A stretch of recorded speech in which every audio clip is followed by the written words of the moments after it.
네, 지난주에는 아볼로의 배경을 살짝 보았습니다. 오늘은 바울의 배경도 잠깐 보면서 먼저 들어가겠습니다. 사도 바울에 대한 정확한 기록은 사실 없습니다. 그런데 성경 속에 있는 단서들을 가지고 이제 추정해 보면 바울의 출생 연도는 AD 5년경으로 추정하고 있습니다. 그러니까 예수님보다 5년에서 한 10년 요 정도 뒤에 후대에 출생했다라고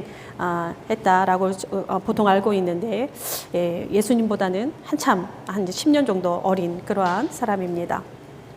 바울의 고향은 다소입니다. 지금 기독교 성지순례에 있어서 굉장히 핫한 그런 필수 코스인데 이 성지라고 하는 것, 거룩한 땅이라고 하는 것도 한번 우리가 생각해 볼 일은 아닌가 싶습니다. 그러니까 거룩한 땅이라고 하는 것, 성지라고 하는 개념이 우리의 신앙 속에서 어떤 의미가 있는지 그리고 공간에 갇힌 신앙에 대해서 한번 생각해 볼 필요가 있습니다. 다소가 굉장히 유명한 그런 성지라서 한번 말씀을 드리는데 오늘 토론의 주제는 아닙니다. 아무튼 다소에는 바울이 살았다던 그 집, 그리고 사도 바울이 먹었다던 그 우물, 요것들이 이제 성지 코스에 굉장히 중요한 또 포인트로 되어 있는데 또 거기에 사도 바울의 기념교회가 있습니다. 다소는 고대 킬리키아 지역입니다. 지금 현재 튀르키 남부 메르신주에 속하는 지역인데요. 지형적으로는 아시아와 유럽 그리고 시리아를 잇는 유일한 관문이 있는 그러한 곳입니다. 그래서 군사와 상업의 요충지로서 매우 중요한 곳이었습니다. 도시 북쪽으로는 튀르키 남부를 이렇게 가로지르는 타우루스 산맥이 있는데 그곳에서 염소를 많이 키웠다라고 합니다. 이 염소의 털로 만든 킬리키움이라고 하는 거칠고 튼튼한 천이 굉장히 유명한데 이 천이 주로 천막을 만드는 데 사용하였다 합니다. 그러니까 사도 바울이 천막을 만드는 일을 했다라고 하는 기록들이 있지 않습니까? 그것과 이제 맥을 같이 하고 있습니다. 지중해로 통하는 전략적인 입지 덕분에 다소 역시 상업과 문화가 자연스럽게 발전을 했습니다. 그리고 대영 제국들, 아시리아, 페르시아, 헬레니즘 이런 대제국의 왕조들이 주요 도시가 되면서 한참 번영을 했고 이 도시의 영광이 로마 시대 지금 사도 바울이 편지를 쓰고 있는 그때까지도 이어집니다. 동양과 서양이 교차하는 지점으로서의 특성을 갖고 있었기 때문에 여러 분야 그다음에 다양한 융합이 이루어지는 도시이기도 했습니다. 특히 다소는 아테네, 알렉산드리아와 함께 고대 세계의 학문의 중심지로서 철학과 추사학이 유명했습니다. 지난주에 알렉산드리아에 대해서 잠깐 말씀을 드렸었는데, 그러니까 지중해를 가운데 두고 학문의 트라이앵글이다 해서 이제 다소, 그 다음에 아테네, 다소, 알렉산드리아 이렇게 삼각형을 이루고 있는데 이 고대 학자 스트라보라고 하는 학자는 이 다소가 학문과 철학에 있어서 매우 뜨거운 열기를 가지고 있었는데 알렉산드리아만큼 못지 않았다 그렇게 이제 보고하고 있습니다. 그러니까 알렉산드리아 출신 아볼로, 다소의 바울, 그러니까 학문적인 배경이 굉장히 쟁쟁한 그런 사람들입니다. 바울은 여기에 대해서 로마 시민권을 갖고 있었는데 로마 시민권이라고 하는 것은 로마 제국 내에서의 어떤 사회적인 법적인 특권을 갖고 있었다라고 하는 뜻입니다. 로마 시민권은 보통 세 가지로 취득을 합니다. 그러니까 태어나면서 자연적인 그런 출생과 함께 아니면 군복무를 했다든가 그러니까 로마 군인으로 살았다든가 아니면 돈이 많았다든가 요 세 가지의 경로로 이제 시민권자가 되는데 바울은 태어날 때부터 시민권자였다 이렇게 이제 사도행전에 기록하고 있습니다. 그러니까 그의 가문이 로마에서 대대로 부유했기 때문에 일정한 지위나 특혜를 누렸던 그런 집안으로 우리가 짐작할 수 있습니다. 여기에 대해서 당대 최고의 율법학자인 가말리엘의 그 문화생이었으니까 유대교 내에서도 최고의 엘리트 과정을 거친 그런 인물입니다. 바울은 잘 아는 바와 같이 자신의 학문적인 신앙적인 이 소신에 있어서 굉장히 한열심하는 사람이었습니다. 무엇보다 당시 이단으로 취급되었던 기독교인들을 체포하는 그런 선봉에 있었던 사람입니다. 다메섹의 그날도 이단 아들을 잡으러 가는 날이었습니다. 그러나 다메섹에서 신비스러운 빛과 조우하며 시력을 잃게 되고 초자연적인 여러 가지의 경험들을 하면서 극적인 회심을 했던 것이 사도 바울입니다. 그 이후에 완전히 달라진 사람으로서 이제는 유대교의 이단아, 그러니까 기독교인이 되어서 유대인들을 향해서 예수가 메시아임을 선포하게 되는데 특별히 바울은 기독교가 세계화되는 시작점에 서 있습니다. 자, 이런 배경을 가지고 또 지난주에 아볼로의 그런 배경을 가지고 또 본문으로 들어갑니다. 4장은 좀 앞선 장들과 조금 분위기가 달라집니다. 굉장히 강한 어투로 직진하는 그런 사도 바울의 모습을 만날 수 있습니다. 특별히 이제 6절 이하부터 13절 그 사이에는 막 고조되는 바울의 억양이 막 느껴지는 것 같은 그런 흐름입니다. 그러니까 교회를 향한 사도 바울의 사랑, 분노, 슬픔, 절망, 충성, 뭐 이런 감정들이 복잡하게 뒤얽으면서 바울의 감정들과 바울의 생각들이 흠씬 묻어져 있는 것이 바로 오늘 4장입니다. 바울은 고린도 교회 설립자입니다. 그런데 고린도 교인들, 자신이 세웠던 그 교회의 교인들이 자신에 대한 사도로서의 권위를 의심하고 부정하면서 심지어 평가하는 그러한 지경에까지 이르는 모습을 내용에서 볼 수가 있는데, 이에 대한 사도 바울의 심정이 어떠했을지 사실 우리는 만분의 일도 가늠하기는 어려울 것입니다. 우리 같은 사람들은 내가 세웠던 그곳에 나를 적대하는 사람들이 늘어나면 바로 짐 싸서 저와 같은 사람들은 돌아서 버렸을 것인데, 역시 바울은 바울입니다. 고린도 교회 교인들을 향해서 내가 아버지의 마음을 가지고 나아간다라고 하면서 확 밀어붙입니다. 부모의 마음. 여기 계신 분들은 다 부모이시니까 그 마음이 어느 마음인지는 많이 아실 것이라 생각이 듭니다. 특별히 글쎄 여기서는 우리 부모님들은 자녀들이 얼마나 속을 썩이는지는 모르겠지만 속을 많이 썩인 것을 경험할수록 이 사도 바울의 마음을 더 깊이 헤아릴 수 있지는 않나 싶습니다. 어쨌든 고린도 교인들과 이 사도 바울의 상황이 대조를 이루면서 이야기가 흘러가는데, 바울의 그 순환 기록도 여기에 이제 들어 있습니다. 바울은 비교합니다. 지혜롭고 강하고 존귀한 고린도 교회 성도들이다, 이렇게 얘기하면서 자신은 어리석고 연약하고 비천한 데 처해 있다. 그러면서 동시에 책망도 이루어지는데, 고린도 교회 성도들을 향해서 너희가 배부르고 풍성하니 교만한 마음에 이르렀다. 급기야 너희가 왕노릇하느냐, 굉장히 크게 질책을 합니다. 여기 교만하다라고 하는 표현이 나옵니다. 부풀어 오르다라고 하는 그런 헬라어 단어가 쓰였는데, 어근은 자연, 본성이라고 하는 뜻으로 번역이 됩니다. 그러니까 교만한 상태는 어떤 상태냐? 자연스럽게 이렇게 커진 성장이 아니라 그냥 무엇으로 인해서, 그러니까 염증이 있어서 이렇게 부풀어 오른 상태를 이야기를 합니다. 그러니까 우리의 몸도 자연스럽게 성장하지 않고 염증이 있어서 부풀어 오르는 그런 모습들을 우리가 경험하게 되는데, 지금 어떤 보이지 않는 염증이 있어서 부풀어 오른 그런 상태를 교만한 상태, 이렇게 이야기를 합니다. 그러니까 고린도 교인들, 그러니까 그 공동체 안에 어딘가 골마서 염증이 생겼고, 이 염증으로 인해서 한껏 이렇게 부풀어 오른 그런 상태다. 지금 너희가 그렇다라고 이야기를 하고 있습니다. 그러니까 본문에서 조금 가늠해 볼 수 있는 것은, 이 말을 하기 전에 6절의 상반절에 뭐라고 되어 있느냐, 기록된 말씀 밖으로 넘어가지 말라 했는데, 이런 표현들이 있습니다. 그러니까 이 부분에서 의미하는 것에 대해서는 사실 정확하게 정리된 내용도 없고 학자들마다 굉장히 많은 그런 의견들이 다양합니다. 그런데 어쨌든 적어도 말씀을 해석하는 일에 있어서 이들이 세상의 지혜가 엮여져 있음을, 그러니까 이 사람들이 자랑하는 이 세상의 지혜가 그곳에 엉켜져 있음을 쉽게 가늠할 수는 있습니다. 반면 바울은 그리스도로 인해서 자신이 세상의 구건거리가 되었고, 줄이고 목마르고 헐벗고 매맞고 정처가 없이 박해와 비방거리가 되었다, 이렇게 얘기하면서 급기야 세상의 더러운 것과 만물의 찢기처럼 되었다 하면서 굴욕적인 표현을 하고 있습니다. 찌꺼기라고 하는 단어가 또 나오는데, 이제 쓰레기라고 언뜻 이렇게 생각이 듭니다. 그런데 꼭 그렇지만은 않습니다. 이 단어는 주위에 발음이 좀 안 좋습니다. 주위에, 그러니까 이 주위에라고 하는 전치사와 이 뒤에 깨끗하게 하다라고 하는 동사가 결합되어 있는데, 그러니까 주위를 깨끗하게 하는 것.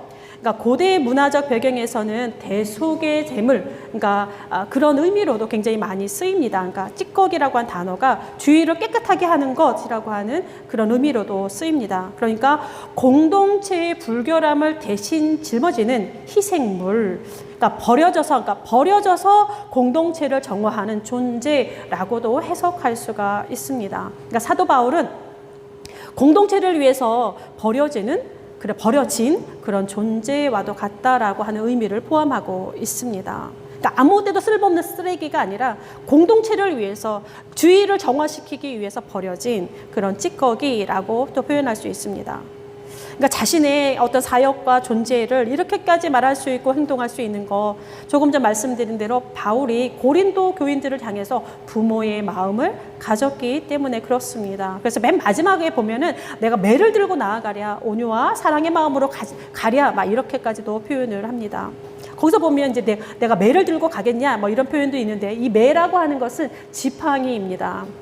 세번역과 공동 번역에서는 채찍이라는 말로 번역되어서 약간 징계의 의미가 굉장히 강조되었는데, 그것과 동시에 또 하나 생각해 볼 수 있는 것은 이 매라고 하는 이 지팡이는 왕권의 상징, 그러니까 다스림이라고 하는 의미도 가지고 있습니다. 그러니까 아버지의 권위에 그 상징에 더 무게감이 실려 있다라고 볼 수 있습니다. 왜냐하면 고린도 교인들을 향해서 너희가 왕노릇하느냐라고 하는 말을 했듯이, 뒤에 가면 이제 이 매, 그러니까 사도 바울이 그러니까 왕권에 상징하는 그 다스림의 권위를 가지고 내가 부모의 마음으로 아버지의 권위로 너희에게 나아간다라고 하는 그러한, 그러니까 이들을 권면하는, 바울이 권면하듯이 이들을 부끄럽게 하기 위함이 아니라 제대로 교정하기 위해서 내가 너희에게 나아간다, 이렇게 표현할 수 있습니다. 이 부끄럽게 하다라고 하는 단어도 우리가 살펴보면 이 방향을 바꾸는 것을 의미합니다. 우리말로는 이제 부끄럽게 하다, 그렇게 이제 번역이 되었는데, 사실은 안으로, 그러니까 안으로 돌리다, 방향을 돌리는 것이 바로 요 단어입니다. 그러니까 이들의 시선을, 밖으로 향하는 이들의 시선을 안으로 돌린다라고 하는 의미를 가지고 있습니다. 그러니까 밖으로 돌려서 너희가 단순히 잘못되었다, 너희들 틀렸다, 너희들을 뭐 징계를 받아야 된다라고 하는 것, 어떤 수치감을 불러일으키고자 함이 아니라 스스로를 성찰하고자 하는 목적을 가지고 있습니다. 그러니까 한껏 부풀려진 마음, 교만한 마음을 안으로 잘 돌아보아서 어디에 염증이 생겼는지 그 원인을 살피고 진짜 원인을 제거하고자 하는 것이 바울의 마음입니다. 만물의 찌꺼기 같이 되었어도 부모의 마음으로 다가갈 수 있는 이유와 원동력, 바로 오늘 읽어드린 1절과 5절 사이에 잘 설명되어 있습니다. 바울이 자신이 그렇게 그리스도를 위해서 수많은 고난을 당하면서도 고린도 교인들을 통해서 자신이 굉장히 굴욕감을 느끼면서도 동일하게 아버지의 마음으로 나아갈 수 있는 이유입니다. 1장에서부터 4장까지 등장했던 키워드를 먼저 떠올려 보겠습니다. 하나님의 지혜, 십자가의 도, 성령, 부르심, 열심, 그로 인한 시기와 분쟁, 마음의 그리스도의 마음까지 이르렀던 게 이제 3장인데, 4장은 이 모든 것을 받으면서 시작을 합니다. 그래서 4장 1절은 어떻게 시작을 하느냐? 그래서 그렇게 시작을 합니다. 개역개정은 그렇지 않습니다. 헬라어 원문이 그렇습니다. 헬라어 원문은 1절이 어떻게 시작을 하냐? 그래서 우리는 뭐뭐이다, 이렇게 시작을 합니다. 그러니까 투박하게 사역을 제가 해드리자면, 그러니까 앞에 있는 1장에서 3절까지의 모든 내용들, 중요한 키워드들을 싹 받으면서, 그러니 우리를 그리스도의 일꾼으로 여기라. 좀 더 풀어 쓰자면 여기 우리라고 하는 단어가 나옵니다. 여기는 그러니까 바울과 아볼로와 게바, 앞에서 굉장히 논란이 많았지 않습니까? 그러니까 그러니 나와 아볼로와 게바는 모두 그리스도의 일꾼이다, 이렇게 시작을 하고 있는 것입니다. 일꾼이라고 하는 표현이 굉장히 중요한데 참으로 우리에게도 의미가 있습니다. 이 일꾼이라고 하는 단어, 아래라고 하는 단어와 노를 졌다라고 하는 단어가 결합되어 있습니다. 그러니까 아래서 노를 젓는 사람이라고 하는 뜻으로서 종의 뉘앙스가 이렇게 담겨져 있습니다. 그러니까 거대한 함선의 배 밑바닥에 선장의 명령에 절대 복종하며 노를 젓는 사람들, 그렇게 해석하시면 되겠습니다. 그러니까 고대 그리스 선박 갤리선이라고 하는데 로마 군선을 생각하시면 되겠습니다. 아마 딱 떠오르시는 장면이 있을 수도 있습니다. 영화 배너입니다. 이 배너가 이제 노예가 되어서 이 갤리선, 그러니까 로마 군선 맨 밑바닥에서 노젓는 장면이 나옵니다. 기억이 나십니까? 수백의 사람들이 같은 자세로 쫙 앉아서 같은 방향으로 앉아서 동일한 일을 반복하는 그 모습, 그것을 지금 사도 바울이 선택한 일꾼이라고 한 단어입니다. 여기에서 이 일꾼들에게 가장 중요한 것은 주인의 생각입니다. 자신의 의지, 자기가 가고자 하는 방향보다 주인이 원하는 방향, 주인의 의지가 굉장히 중요합니다. 배의 가장 깊숙한 곳, 그러니까 빛도 잘 들어오지 않는 곳에서 오로지 규칙적으로 울리는 북소리에 의지해서 노를 젓습니다. 세상 무가치한 존재로 살아가는 듯 하지만 실제로 세상을 움직이는 힘과 같습니다. 그러니까 바울은 자신과 다른 사역자들을 이 이미지로 이렇게 겹쳐서 놓습니다. 오직 그리스도를 위해서 노를 젓는 자들. 각각 아무리 뛰어난 재능이 있다 할지라도 그 하는 일은 동일하다는 사실입니다. 복음을 위해서 가장 밑바닥에서 노를 젓고 있는 일꾼일 뿐이다. 부르신 하나님, 그분이 원하는 바를 향해서 복음이라고 하는 커다란 배를 향해서 움직여가는 그러한 사람들이라고 하는 사실입니다. 게바나 아볼로나 바울로 자신이나 거기에서 성령의 북소리와 함께 그저 노를 젓는 것, 본인들이 하고 있는 일이다 이렇게 얘기하고 이들에게 요구되는 것은 충성이라 합니다. 또한 이 일은 혼자서는 불가능합니다. 거대한 배를 어느 잘난 한 사람의 움직임으로, 어느 한 사람의 노를 저음으로, 어느 힘센 사람이 한 사람으로 움직일 수는 없습니다. 수많은 사람들이 함께 동일한 방향으로 앉아서 동일한 속도로 노를 저어갈 때 배가 움직이게 되어 있습니다. 거기서 잘라봤자 소용없습니다. 우열을 가려봤자 뭐 쓰겠습니까? 마찬가지로 바울이나 아볼로나 게바를 저울에 다는 것만큼 세상에 쓸모없는 일은 또 없습니다.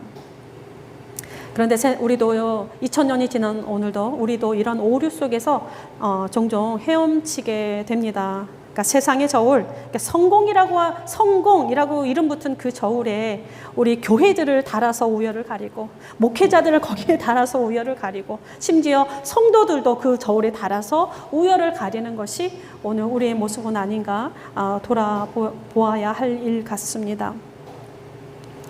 아무튼 일꾼을 판단하는 이 배의 선장인 것처럼 복음의 일꾼을 판단하시는 분은 교인들도 아니요 세상도 아니라 합니다. 오직 하나님 한 분이십니다. 그래서 심판도 칭찬도 그에게서만 나옵니다. 그래서 칭찬도 심판도 더 무서운 것입니다. 하나님 앞에서 그 내밀한 그 무엇도 숨길 수가 없기 때문에 그렇습니다. 그렇기 때문에 또 분명해지는 것은 사람의 생각보다, 세상의 기준보다, 사람의 판단보다, 사람의 평가보다, 세상이 원하는 그 모든 것보다 더 중요한 것이 바로 하나님의 생각이라는 사실입니다. 하나님의 생각, 하나님의 뜻, 하나님의 의지가 우리에게 더 중요하고 어느 곳을 따르고 흐르고 있는가라고 하는 것이, 그것을 포착하는 것이 우리의 중요한 일이고, 그를 따르는 이들이 남길 수 있는 유일한 것, 개인의 성공이 아니라는 사실입니다. 교회의 성공이라는 말을 붙일 수가 없습니다. 그저 함께 이루어가는 충성됨, 이것만 남습니다. 성공과 충성은 엄연히 다릅니다. 세상은 개인의 성공을 부추기는데 탁월합니다. 이건 뭐 설명하지 않아도 더 잘 아실 터인데, 교회의 작동 원리도 이와 같음에 우리가 씁쓸한 마음을 가질 뿐입니다. 성공이라고 하는 개념이 교회에 상당히 밀착되어 있습니다. 성도를 평가하는 일에도 그렇습니다. 그러나 성령은 하나님의 나라, 그러니까 함께 하나님의 의를 이루어가는 그 충성을 요구하고 그것을 보시며 그것을 판단하신다고 말씀하고 있습니다. 그래서 2절이 그리고라고 시작을 하는데 헬라어로는 결론적으로라고 하는 단어가 사용되었습니다.